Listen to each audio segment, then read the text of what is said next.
Hey now, Booker Corrigan, and it is halftime. The Ravens rise, high school football showdown. I'm joined by my friend Matt Stover, Ring of Honor member, Hall of Famer all over the way. Let's talk about high school football. Matt, do you think back and do you have a go-to team experience because football is such a great team sport? Well, absolutely. I go back to my high school days. We were 2-8. Oh, we weren't a very good team.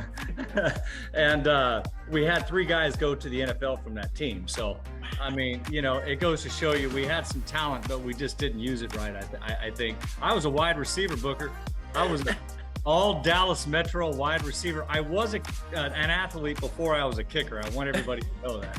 But the team piece, I would say, goes back to when I saw our team come together in the year 2000 for Super Bowl 35. That was a team that had been beaten to a pulp by old school football. Ted Marchabroda, two-a-days, physically just beating us down. We're going to be better shape, better prepared than anybody.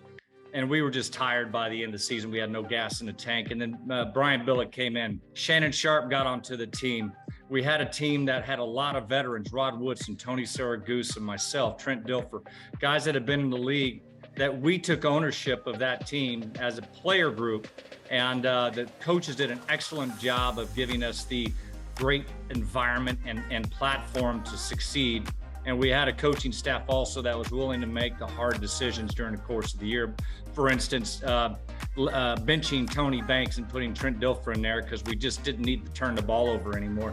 Those type of things. That was, I would say, the best team experience I had ever had. Great to look at the value of a quality team. This is a question I want the parents to hear you respond to. As a parent, you and Debbie have 3 kids, all with different levels of sports involvement. What advice would you give to parents to help their kids have a great experience and for them to be involved in their development?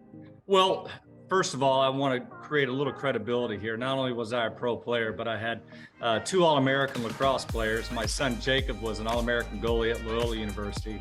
And then my daughter was an All-American at Messiah College in Division III.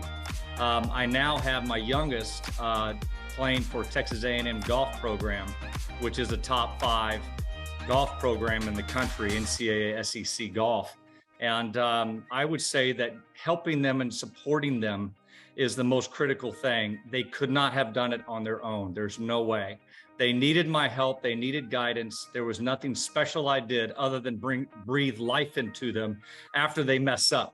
And allowing them to have the freedom to fail, I think is critical. I think parents put too much pressure on the children and when they fail, and they need to embrace that failure and say, look, learn from it. This is life. Let it make you better. Don't let it drag you down. The great ones fall, but they know how to get back up. And that's what you're learning how to do, and it's going to carry you for the rest of your life. So to me, that's what I did predominantly with my children, and I gave them the opportunity to play and facilitate it any way I could. And helping them have a positive high school experience, what advice would you give to a young player? Well, number 1, work hard so you have no regret when you look back. That's one thing I can say to them. I wish there was one thing I would have done differently in my high school career, and that's lift weights. I thought I was a prima donna. What do you need to lift weights for? Ouch, I don't want to hurt my legs. Man, in the NFL, there was no harder worker in the weight room than me. It wasn't that I was big and bulky. It was I was strong where I needed to be able to be durable. If you notice, I played 20 years in the NFL and never missed a game. And a lot of that had to do with working hard, knowing that I never wanted to regret, if I just would have, I could have done this, I should have done that. Nuh-uh. So that's the first thing. The next thing is be a part of a team. Know that you are not an individual out there, even though you are part of a cohesive group. You need that guy next to you. And so you build the guy next to you, girl up next to you, as much or more than yourself. And when you do that, that empowers that individual. Use your words as positive encouragement. Ray Lewis, best teammate I ever had. Why? Because he never belittled me. He only esteemed me as a player, a vital role on that team. And that tells you a guy that could have easily demeaned anybody, been selfish as he wanted to be, He was the best teammate I ever had because he was in that position, but he built everybody else up around him. Thank you so much to my friend Matt Stover for joining us here at halftime of the Ravens Rise, one of the all-time great Ravens. The Ravens Rise High School Football Showdown. We'll be back with the second half right after this.